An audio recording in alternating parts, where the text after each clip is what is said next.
So let's talk about, in general, what is the number one thing that causes movement in foundations? That would have to be water. Okay. So 80% plus of the time that I do any foundation work, water for the course of 10 years or more has been creeping underneath the edge of the house. The soil's been swelling up and coming back down, swelling up and coming back down. And if you can stop the water from creeping underneath the edges of that house, we're going to have a lot less foundation work down the road. Your house is going to stay stable a lot longer. If you can control the water from creeping underneath there, most foundation jobs won't be necessary. Yeah, and talking about water, what I know to be true in speaking to you is a lot of times, it's a given, we live in North Texas, there's going to be water in and around, at least around the foundation, but a lot of times it seems like water being an uneven amount of water on the foundation, maybe on one side versus another, tends to cause that issue. Is that accurate, would you say? I would say a bigger factor might be that when the rains come, they come strong and hard. Yeah. And when it's dry, it's very dry. It's very dry. Okay. So when the rains come, if they're coming towards the house and they're sitting next to your house, you're gonna have sitting water. If it's water sitting on top of your soil, it's going to find a path to go down. Yeah. So you don't want the water going down and under the edge of your house. You want the water this is a clay soil, so if the water lands on it, it should flow away from the house, not under the house.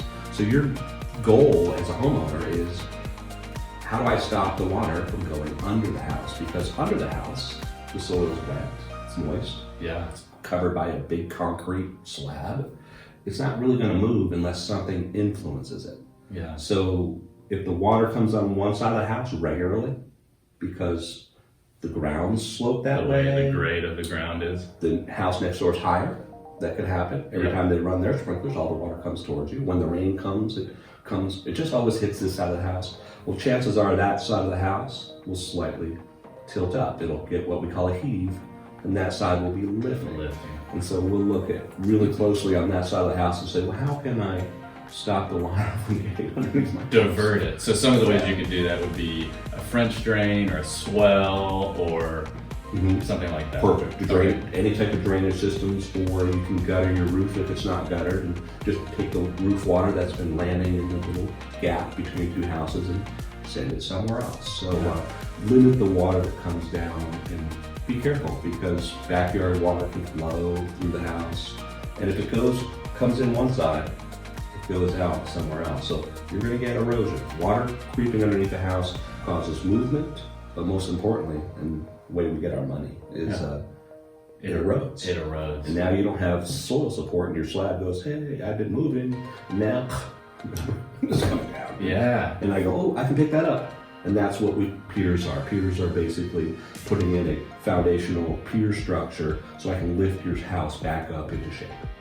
But the biggest key, and this is one that I will share multiple times, and we'll want to re-emphasize this one over and over again, is they know to water. The only phrase we're taught when we moved to Dallas, Texas, or Texas where this soil is don't forget to water your foundation. We have bad soil.